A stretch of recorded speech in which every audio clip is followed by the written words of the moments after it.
Tax Day, asesor antilavado de dinero. ¿Cómo están, queridos amigos? Bienvenidos a su programa Antilavado de Dinero. Es jueves, ¿a cómo estamos? Estamos a 8 de mayo. A ya. 8 de mayo Así es. de 2014. 14. Nelly, qué gusto estar contigo. Igualmente. ¿Qué onda? ¿Cómo se pueden comunicar con nosotros? Vamos a estar viendo Antilavado de Dinero. Vamos a platicar un poco de las obligaciones de quienes realizan actividades vulnerables. Recuerden que ya en algunos programas anteriores vimos las obligaciones de las entidades financieras respecto del PLD, de la prevención del lavado de dinero, y ahora estaremos hablando básicamente de las obligaciones que tienen las personas físicas o morales que realizan actividades vulnerables y que no son entidades financieras. ¿Qué onda? Pues se pueden comunicar con nosotros a través del chat que lo tienen a un lado de su pantalla. También las personas que no tienen Facebook nos pueden escribir a imefi2014@gmail.com y luego también nos pueden seguir a través de Twitter, estamos como @imefi. Hoy tenemos regalos para ustedes, más adelante les voy a decir cómo ganarse estas hermosas agendas editorial Gránica ¿Cuáles para son? que estén al pendiente. Este es de la Mafalda, de Mafalda. de su 50 aniversario. Ay, También está tenemos padre. de Maitena y tenemos de Osho. Las de- Están padrísimas Ajá. para que se organicen. Así es. Para todos aquellos que quieran una, más adelante les voy a decir cómo ganarse una agenda. Ok, entonces vamos a tener agendas de Editorial Gránica, me da Así mucho es. gusto. Vamos a empezar a platicar de estas obligaciones de la ley antilavado de dinero. Vamos a ver qué dice la ley y después vamos a revisar cómo no solo es solo lo que dice la ley, hay obligaciones en reglamento, hay obligaciones en las reglas, hay cosas que todavía no podemos cumplir y por ahí hay un chorro de broncas en relación al antilavado de dinero. ¿Ok? Entonces, revisemos. El artículo 18 de la ley antilavado de Así dinero nos habla de las actividades vulnerables. Vamos a echarle una leída a este artículo así a nivel general para que nos vayamos ubicando en el tema y vamos contestando las dudas de nuestros amigos. ¿Te Sí, late? claro que sí. Sale. Dice el artículo 18, quienes realicen las actividades vulnerables a que se refiere el artículo anterior tendrán las obligaciones siguientes. Recuerden que en el artículo 17 de la ley antilavado de dinero nos dicen cuáles son las actividades vulnerables. Así es, la primera es la identificación de clientes. ¿Sí? Es identificar a los clientes y usuarios con quienes realicen las propias actividades sujetas a supervisión y verificar su identidad basándose en credenciales o documentación oficial, así como recabar copia de la documentación que... A ver, va de nuevo, dice, identificar a los clientes. Esa es la obligación número uno, o sea, la más, no sé si la más importante, pero sí por lo menos es la número uno. Dice, identificar a los clientes y usuarios. O sea, Así es. no solo son clientes, sino también pueden ser usuarios cuando en realidad él no es el cliente, sino es algún apoderado de mi cliente, etcétera. Quienes realizan las actividades sujetas a supervisión y verificar su identidad basándose en credenciales o documentación oficial, así como recabar copia de la documentación. O sea, me tienen que dar copia de esa información. Tengo que tener formatitos, yo creo que ya nos ha pasado, si van ustedes a comprar un auto, les piden hasta el tipo de sangre, si pasa de 208,000 pesos el auto, si van a realizar una operación con un notario, también hay muchos datos que deben entregar y además copias de documentos que deben entregarle al notario porque él tiene que cumplir con estas obligaciones. Lo mismo pasa con cualquier otra actividad vulnerable que se realice. Las de préstamos, que son un verdadero problema, hay que identificar a todos. Entonces, aquí es bien importante hay que recabar copia de la documentación, pero después de eso hay que tener mucho cuidado con esa información porque hay una ley de protección de datos personales que tiene multas altísimas en el caso de que yo no cuide esa información, de que esa información pueda llegar a otros terceros. Aquí en el reglamento, en el artículo 2, fracción 1, me dicen cuál es el cliente o usuario. Entonces, ¿cuál es el cliente o usuario? Dice, a cualquier persona física o moral, así como fideicomisos que celebren actos u operaciones con quienes realicen actividades vulnerables. Ajá, ahí está. Dice, nota, no se incluye, No se incluye a la asociación en participación, esa sería importante. Si yo realizo una operación con alguien que es una asociación en participación para efectos fiscales, tendría que identificar a la persona que viene a realizar la operación.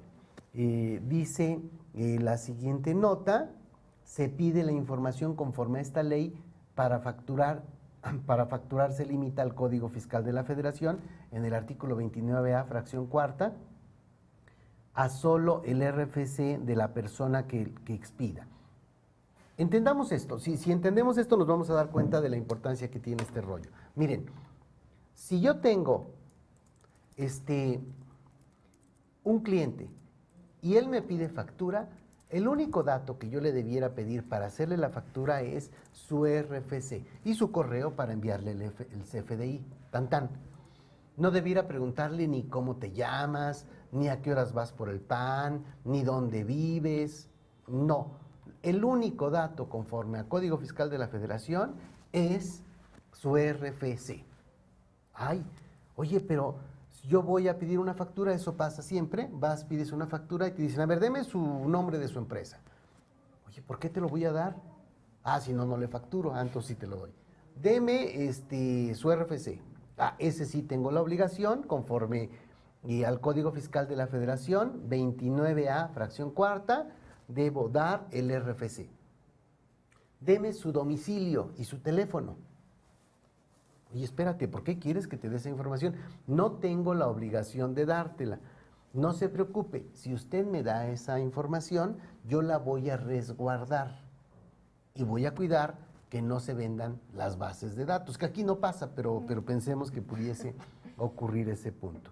Entonces, yo no podría exigirle a un cliente que me dé otros datos adicionales a su RFC y el correo para enviarle el CFDI, si no es actividad vulnerable. Cuando se trata de una actividad vulnerable, entonces sí le puedo pedir todos estos datos, copia de identificaciones, copia de lo que ustedes gusten y manden, dependiendo del tipo de actividad vulnerable, en base a esta ley. Va de nuevo. Tú vas y ahorita compras 2 millones de pesos de naranjas. Ajá. ¿Qué te van a pedir? Debieran pedir solo el RFC. ¿Ok? Oye, no, necesito que me digas cómo te llamas. Bueno, me llamo El Santo. Tu domicilio, Plaza de la Constitución número 1, y ya. Porque esos datos no se necesitan. Para hacerlo fiscalmente deducible es solo el RFC. Okay. Porque no fue una actividad vulnerable, entonces no tiene bronca. Oye, ¿y a dónde te mando tu factura? Mándamela a facturas @hotmail.com. Yo ahí la recibo y ya la mando a donde deba mandarla. ¿Por qué hay tanta protección de datos? ¿Por qué debo saber yo quién me compró esas naranjas? Pues no tengo por qué saberlo. Y así es como se está cuidando la información. Ahora, vas y compras un auto que cuesta más de 208,000 pesos. Si el auto cuesta 200,000 pesos, eventualmente pudiera ser lo mismo, que te pidan solo el RFC para la factura.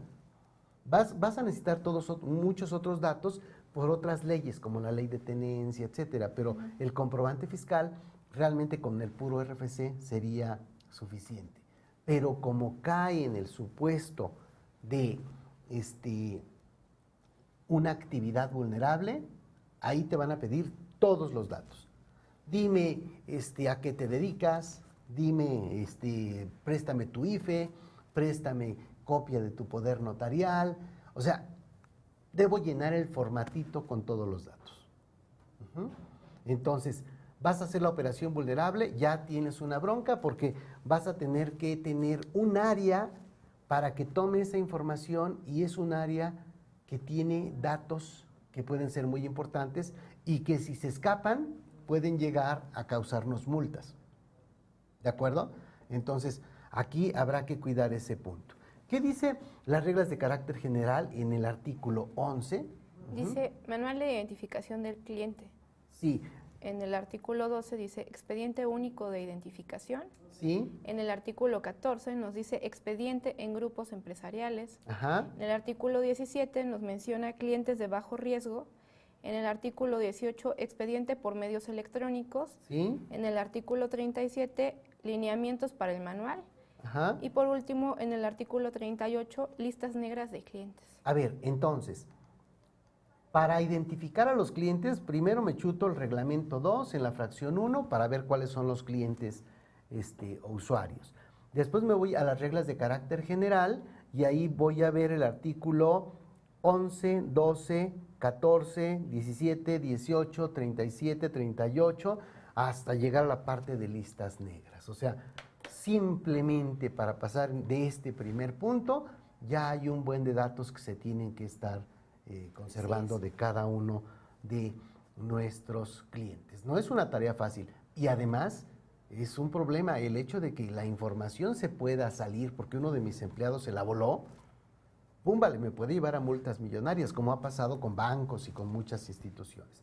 Vamos a un primer corte y regresamos para ver la fracción 2 de este artículo 18 e ir comentando cada uno de ellos y, por supuesto, ver cuáles son sus dudas. Vamos a corte, por favor.